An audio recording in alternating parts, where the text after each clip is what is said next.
Hey guys, it's Courtney with the Kitchen Garten, and today I'm back with another installment of a few of my favorite grains. So these are some of the things that I use on a fairly regular basis with my grain mill, which I talked about in a different video, and I'll link that below, how I make home ground flour at home. But there's so many different types of flour that you can make and use for different things, so I'm going to talk about the ones that I like to use best. So let's get started.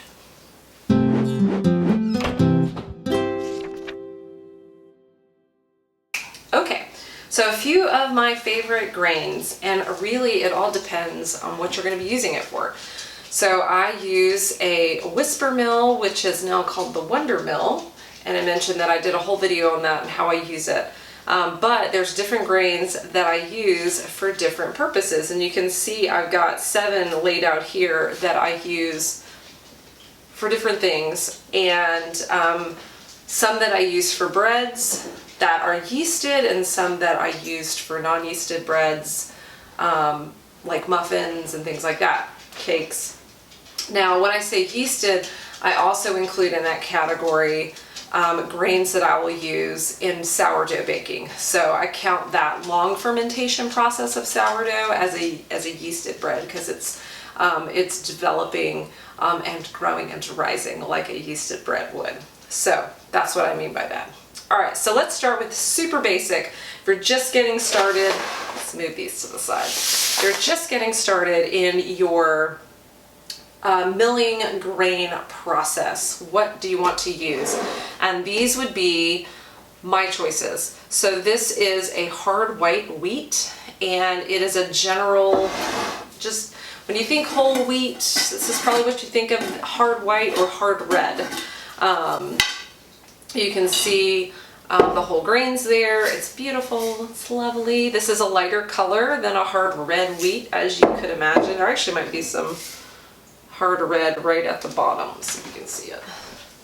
You can see the difference in the shades there. I was out of hard white for a little bit, and so I had to use hard red because that was all I could get my hands on. Now, I think hard red has a bit of a nuttier flavor, but for my everyday bread, my family likes hard white. I've been using it for 12 years, and it's consistent. So a hard white or a hard red wheat for your basic bread.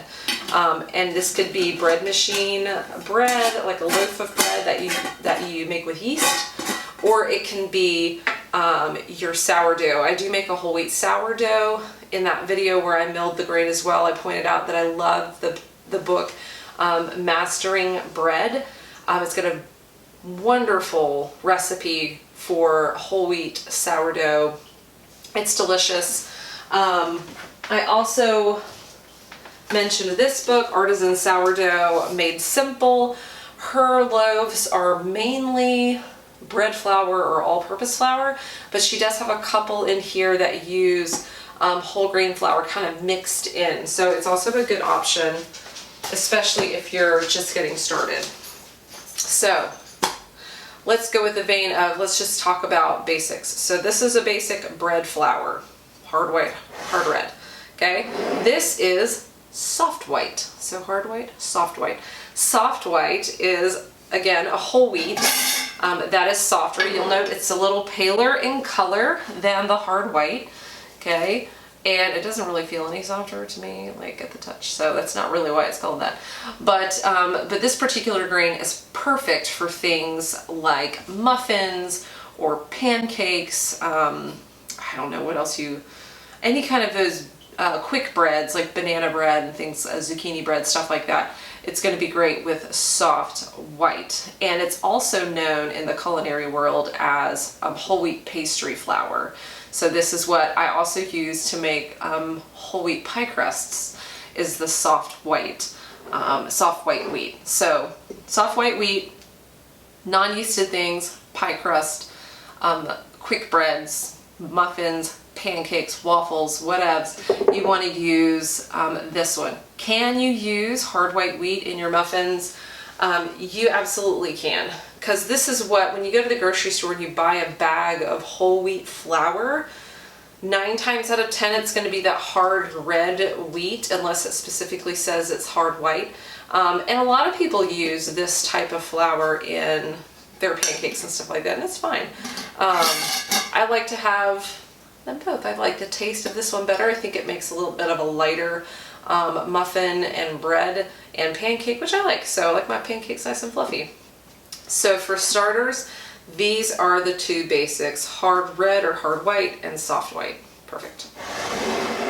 Let's talk a little bit more about specialty grains.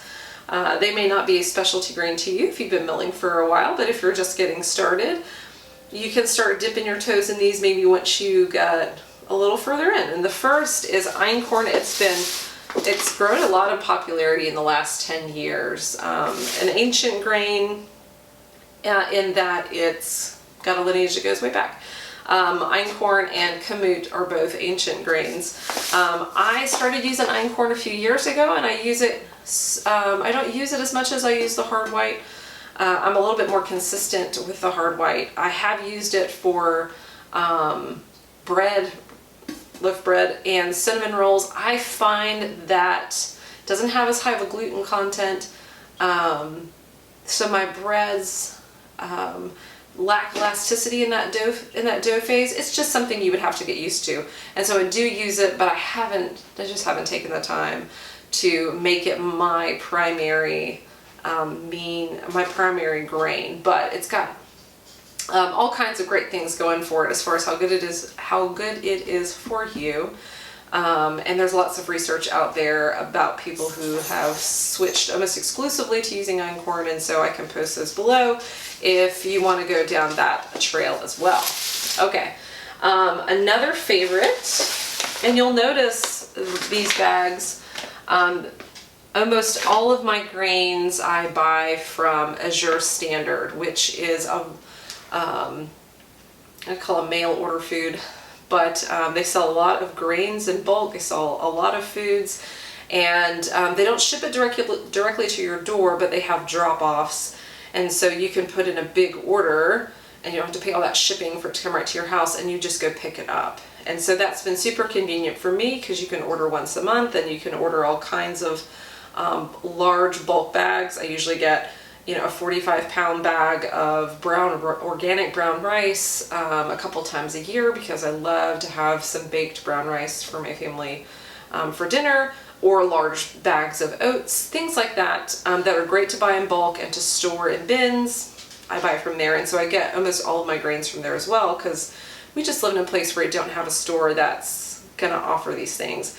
And I will say Azure is going to be a whole lot cheaper than some of the items on Amazon, and it's also cheaper than going to a specialty food market. So think about that. It's family owned, really enjoy it, and they have a great variety of things. So that's my plug for Azure, and you can find their link below if you want to try it out. So okay, so this is spelt. Spelt is something I use mainly for a softer baked good like a muffin or a sweet bread or even pancakes. So it's delicious, and for all of these grains, for the most part, you can also cook them. You can usually they require simmering on the stove for 30 to 45 minutes to soften up. Think about like rice or something like that, similar to that.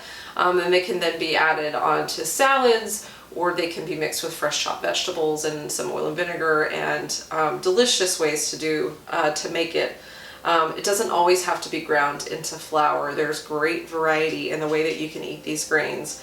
A lot of people just think about the fact that you can make flour out of them, but you can do lots of stuff. So spelt is delicious. Really like it. Guys, it has, to me, a nice nutty flavor. Okay, I haven't used this particular bag yet, as you might could tell, but you can see the dark color. So this is rye, and it's great for breads and crackers and things like that. So definitely something to have on hand if you enjoy rye bread and want to learn how to make it. There's a great recipe in the Artisan Sourdough book for making rye bread, and freshly ground flour is always going to be a winner. So something to consider, something to think about. Okay. The last one that I'll highlight, at least today, is going to be amaranth. And this one is something I don't use as much, and it looks quite a bit different. Einkorn looks a lot like, brain stuff, looks a lot like wheat, regular wheat. But you can see the amaranth is these little tiny pellets. It looks a lot like millet, which I have back here as well. A nice grain to use. So amaranth is really tiny. It has a delicious, as much different flavor. Think of it like, I don't want to say licorice because that really turns people off because it doesn't really taste like licorice. But they make a delicious muffin. The Home Ground Flour Cookbook by Sue Becker has a fantastic recipe for chocolate amaranth muffins. I want to say they have zucchini in them, but don't quote me on that. But it's delicious, and it's actually the only reason that I bought the amaranth initially was to use in that recipe, and it's great. So if you want something totally different, try amaranth. So these are some of the grains that I enjoy using the most in my Wonder Mill. If you have questions or if you have an idea of a grain that you like to use, leave it below. Don't forget to like this video and to click to subscribe. And if you have questions about milling grain or grains in general, drop it below and I'll do my best to answer it. So hope you guys have a great day. Thanks.